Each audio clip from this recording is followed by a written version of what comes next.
Hello friends, welcome to Gurufai. In this lecture we will discuss the collision. So collision क्या होता है? एक event होती है जिसमें दो पार्टिकल के बीच में बहुत छोटे से टाइम इंटरवल के लिए क्या लगता है? Impulsive force. So an event in which two or more particles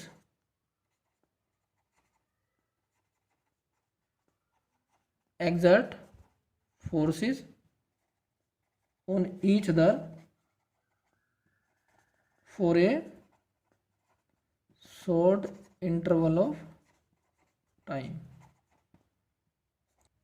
जो कोलिजन होता है क्लासिकल मैकेनिक्स में जो हम पढ़ते हैं, जो हम अभी पढ़ने वाले हैं, इसी फिनोमिना को अगर हम क्वांटम मैकेनिक्स में पढ़े तो उसको बोलते हैं हम स्कैटरिंग.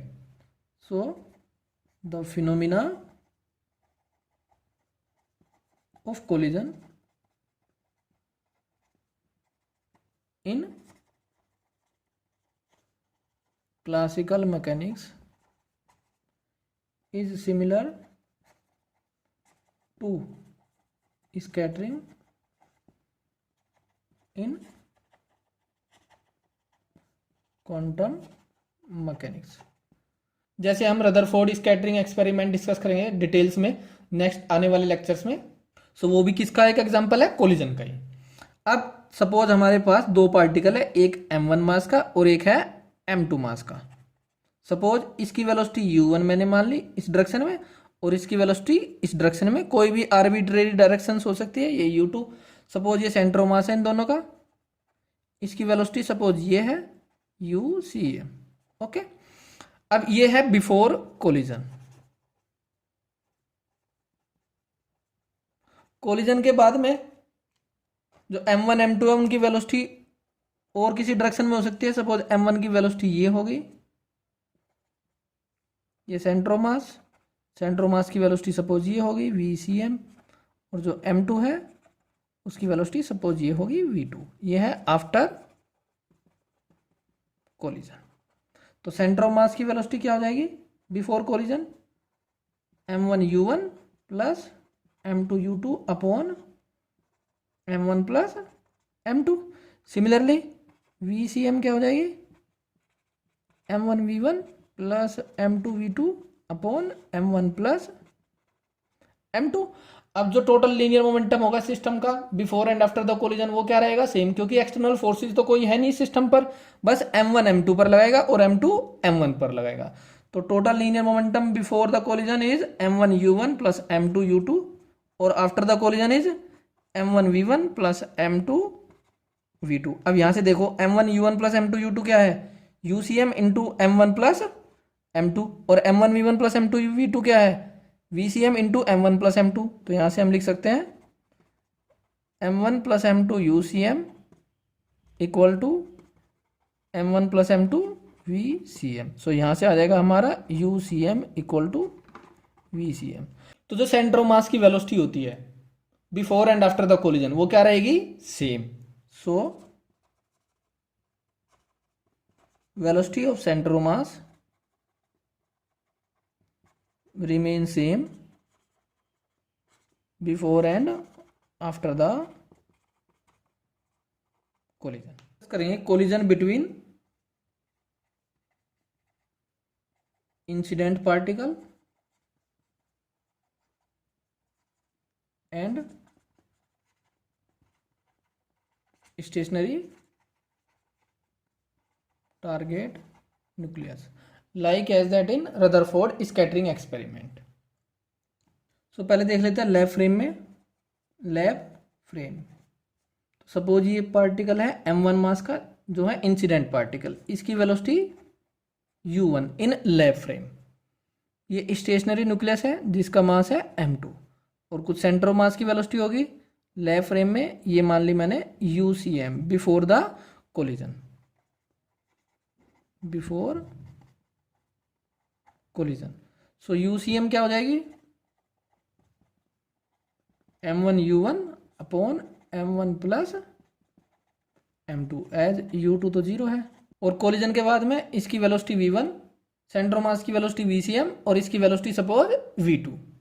तो सपोज m1 की वेलोसिटी इधर है, किसी भी डायरेक्शन में हो सकती है. सेंटर ऑफ मास की वेलोसिटी सपोज ये है, और जो m2 है उसकी वेलोसिटी मैंने मान ली ये m1 है। तो इसको हम ऐसे ड्रॉ कर सकते हैं, ये v1,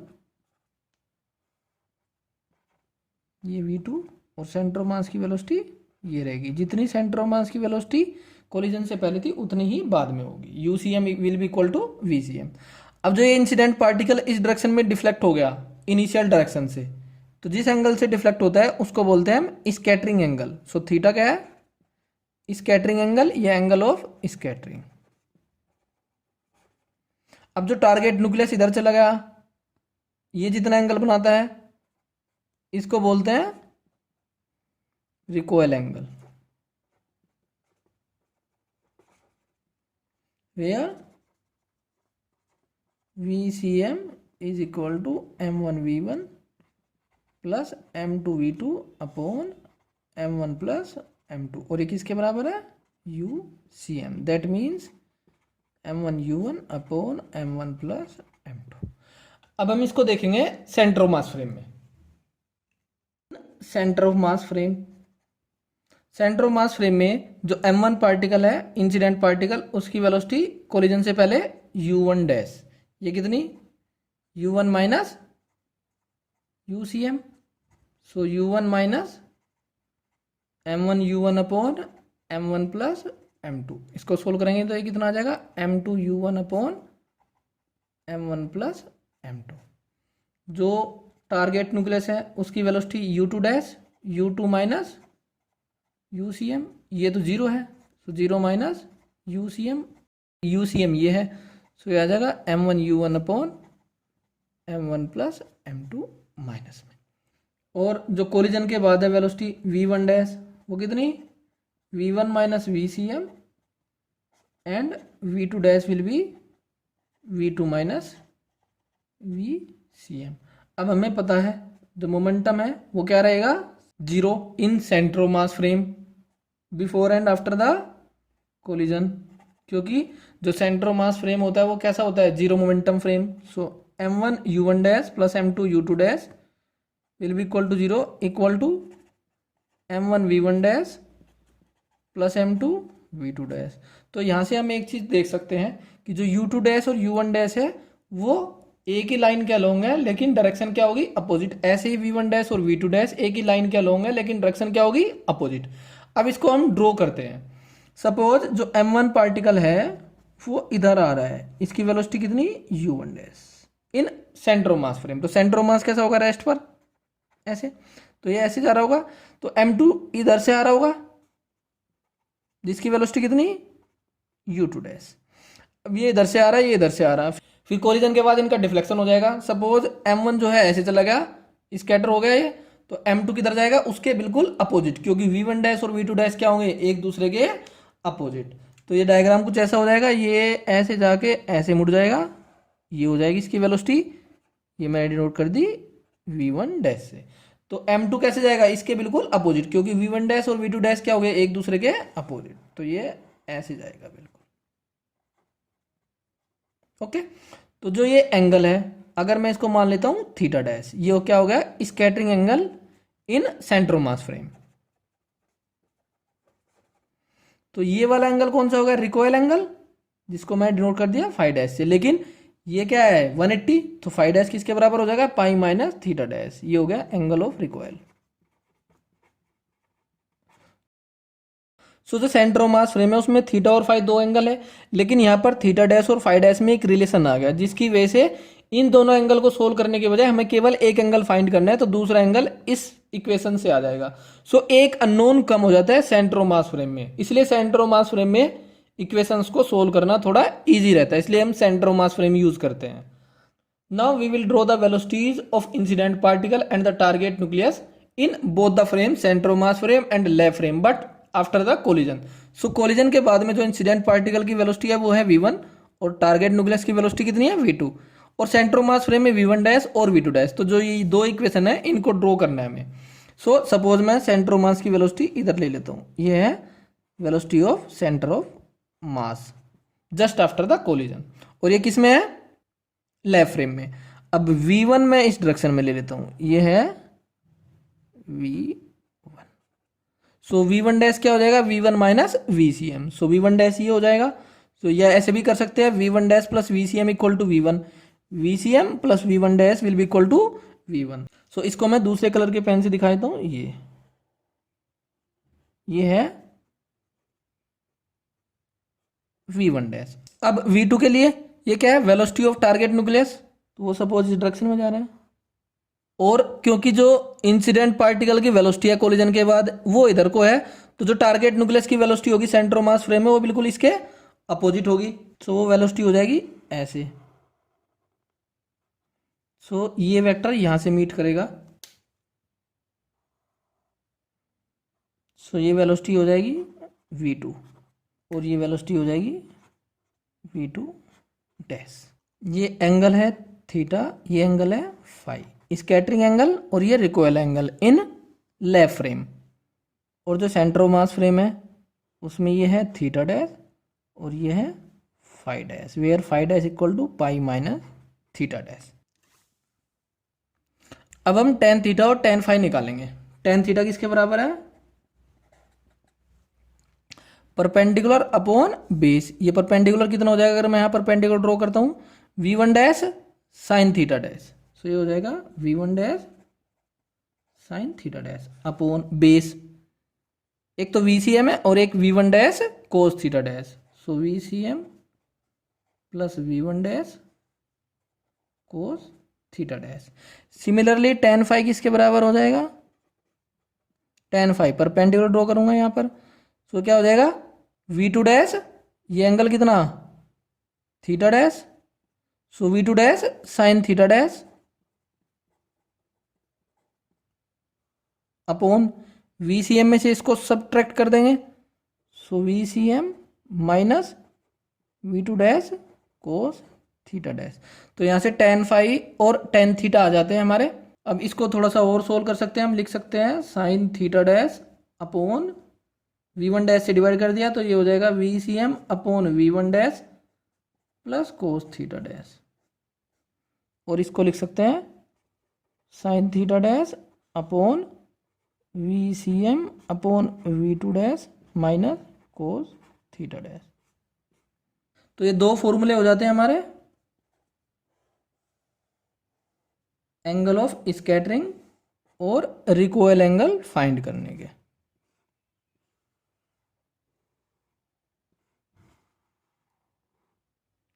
अब अगर मैं इसको एक्स एक्सिस मान लेता हूं और इसको मान लेता हूं वाई एक्सिस। अब एक्स एक्सिस का लोग देखते हैं इस ट्रायंगल में कंपोनेंट्स वेलोसिटी के। सो V1 का कंपोनेंट कितना, V1 cos theta. So along x axis V1 cos theta किसके बराबर हो जाएगा, इस वाले ट्रायंगल के लिए V1 cos theta will be equal to V1 dash cos theta dash plus VCM। So VCM plus V1 dash cos theta dash. और इस वाले ट्रायंगल के लिए V2 cos phi will be equal to V2 cos phi, ये है, ये किसके बराबर है, VCM में से ये सब्ट्रैक्ट कर दो। So VCM minus V2 dash cos theta dash. Similarly y axis के लिए भी लिख सकते हैं। वाई एक्सिस के लिए V1 sine theta will be equal to V1 dash sine theta dash, V1 dash sine theta dash. और इस ट्रायंगल के लिए V2 sine phi equal to V2 dash sine theta dash. So इन equation को solve करके भी मैं इन दोनों फॉर्मूले को ड्राइव कर सकता हूं। जैसे इस इक्वेशन को अगर इससे डिवाइड कर दे तो क्या आ जाएगा, V1 sine theta upon V1 cos theta, तो टेन थीटा हो जाएगा लेफ्ट हैंड साइड में और राइट हैंड साइड में आ जाएगा यही सेम टू सेम। सिमिलरली अगर इसका और इसका यूज करूं तो ये वाला। अब अगर कोलिजन हो elastic, for elastic collision. So elastic collision में क्या होता है, सिस्टम की kinetic energy before and after the collision क्या रहती है, same. So kinetic energy before the collision, kinetic energy after the collision. So centre of mass frame में देख लेते हैं, half m1 u1 dash square plus half m2 u2 dash square equal to half m1 v1 dash square plus half m2 v2 dash square. अब हमें पता है now जो linear momentum होगा वो तो सेम रहेगा before and after the collision. और कितना है सेंटर ऑफ मास फ्रेम में? 0, क्योंकि सेंटर ऑफ मास फ्रेम कैसा है? 0 मोमेंटम फ्रेम। अब यहां से u2 डैश u1 की फॉर्म में आ जाएगा, minus m1 upon m2 u1 dash, and v2 dash will be equal to minus m1 upon m2 v1 dash.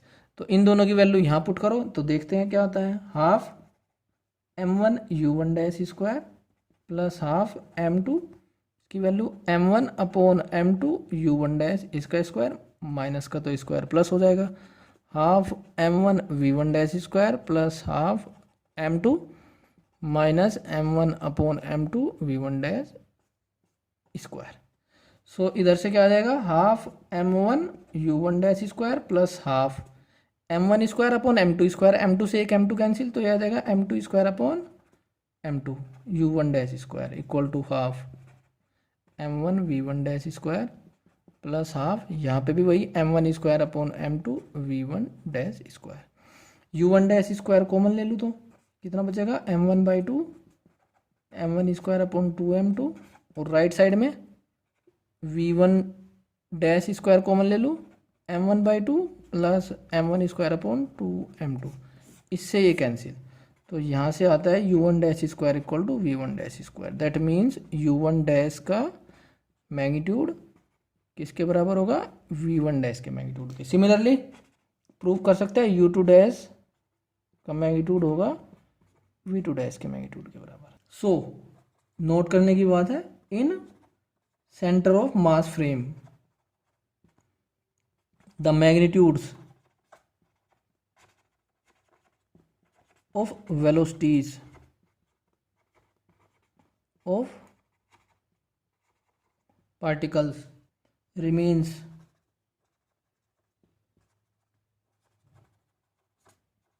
Unchange. लेकिन किस कोलिजन में? इलास्टिक कोलिजन की बात चल रही है, सो इलास्टिक कोलिजन। सो इसमें 3 चीज नोट करने की है, एक तो सेंटर ऑफ मास फ्रेम, एक केवल मैग्नीट्यूड अनचेंज होंगे, और तीसरा कोलिजन कैसा होना चाहिए? Elastic collision. Now we will try to find out the angle of scattering and angle of recoil for elastic collision. So उसके लिए हमें क्या फाइंड करना है? VCM अपॉन v1 डैश और VCM upon v2 dash. So VCM किसके बराबर है? UCM, क्योंकि सेंटर ऑफ मास की जो वेलोसिटी होती है वो कोलिजन से पहले और कोलिजन के बाद में क्या रहेगी? सेम। और UCM क्या है? m1 u1 upon m1 plus m2। अब हमने फाइंड किया है v1 डैश का जो मैग्नीट्यूड है वो किसके बराबर है?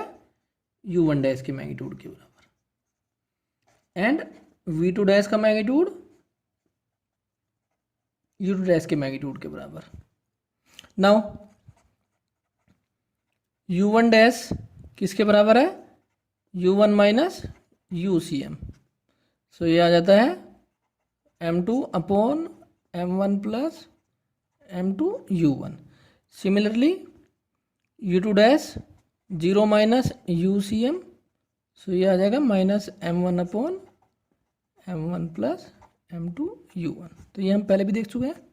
ओके, सो अब हमें क्या निकालना है? VCM upon v1 dash. VCM तो हमें पता है, v1 डैश चाहिए। v1 डैश किसके बराबर? u1 डैश, और u1 डैश है ये, सो VCM अपॉन v1 डैश। यह हम लिख सकते हैं VCM अपॉन v1 डैश किसके बराबर? u1 डैश का मैग्नीट्यूड।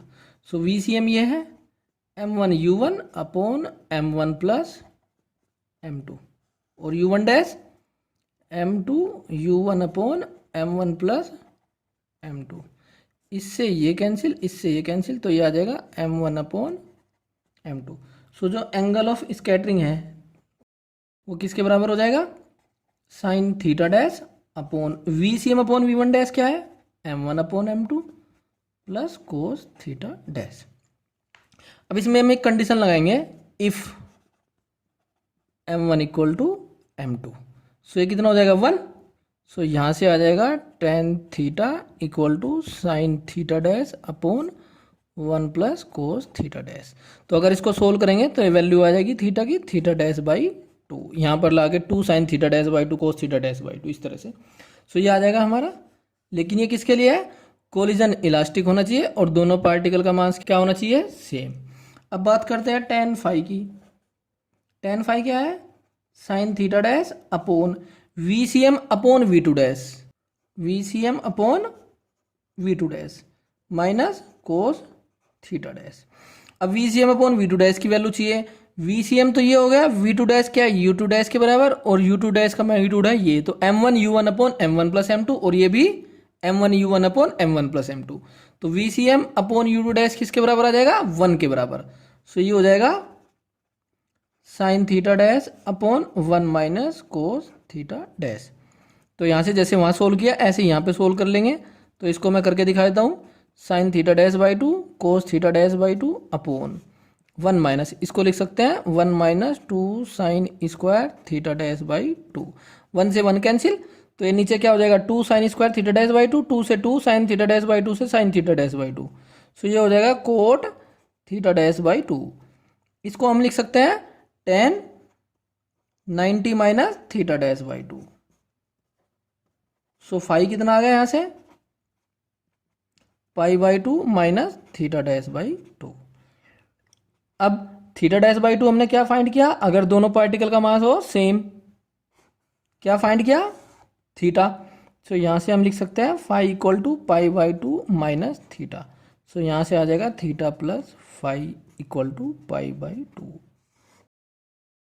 सो इससे हमें पता चलता है जो स्कैटरिंग एंगल है और रिकॉइल एंगल, उन दोनों का सम कितना, 90 डिग्री। लेकिन किन कंडीशंस के अंडर, कोलिजन इलास्टिक होना चाहिए, दूसरा मास दोनों पार्टिकल का सेम होना चाहिए, और तीसरा फ्रेम कौन सा, लेफ्ट फ्रेम, क्योंकि ये एंगल्स किस फ्रेम में है, लेफ्ट फ्रेम में। सो हम लिख सकते हैं नोट करके, in lab frame the velocities of the two particles